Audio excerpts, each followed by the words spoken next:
Everyone, and welcome to yet another presentation. It happens many times to all of us, to the best of us, that after we create an application, we want to change certain details on the application, or we want to send some update to the Alberta PMP for the updates. Those kind of updates could be anything. So, say change of your address, change of your contact number, change of your employment, anything. So, any information that changes in your profile has to be communicated promptly to Aaip and Ircc if applicable.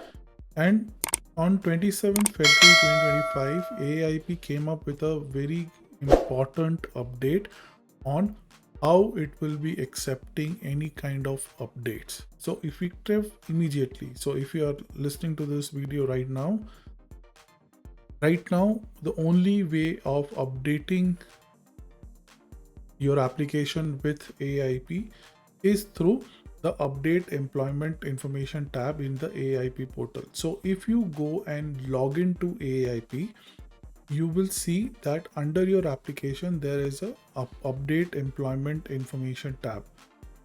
Under this tab, you will put all your communication that you want Aaip to take note of. Earlier, it was possible for you to call or email them, but they have said very categorically they will not update requests sent by email. So email is no longer an option.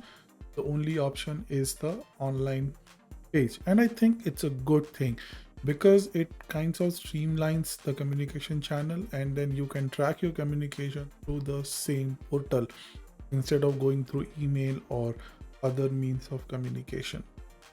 Also, it's possible that Aaip might ask you for certain information during the application processing, and in that case also the request for information should also go through the same update employment information tab and uploaded through the portal. Make sure that whatever you are uploading is in either a Word or a PDF document. If not, convert it to a Word or a PDF document and then submit. Mostly all the forms and all the documents that we submit are in PDF format, just because we want to make sure that they are legible and not not updated or manipulated in any way. So PDF is a good mode of communication in my opinion.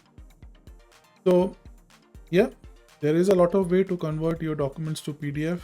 You can Google that, or to show I can also show you, but your communication should be on a Word of PDF and through the update employment information tab in the Aaip portal. So this is only for the applicants. Applicants means those people who have already received an ITA and have asked certain question or have been asked certain question by Aaip. Okay, so that is how you would make updates going on. Don't confuse this with the standard request available on the Aaip portal, which is only for getting certain updates or submitting any kind of sending any kind of request to Aaip for any additional questions. Those things are different than the updates. So make a note of this. I hope this is a quick video to make, just to make sure that to all my viewers this important communication is available, that Aaip has now changed its mode of receiving the updates from all its applicants. Email is no longer an option, and the option is through the Aaip. Okay, so thank you for listening, and I'll see you in the next one.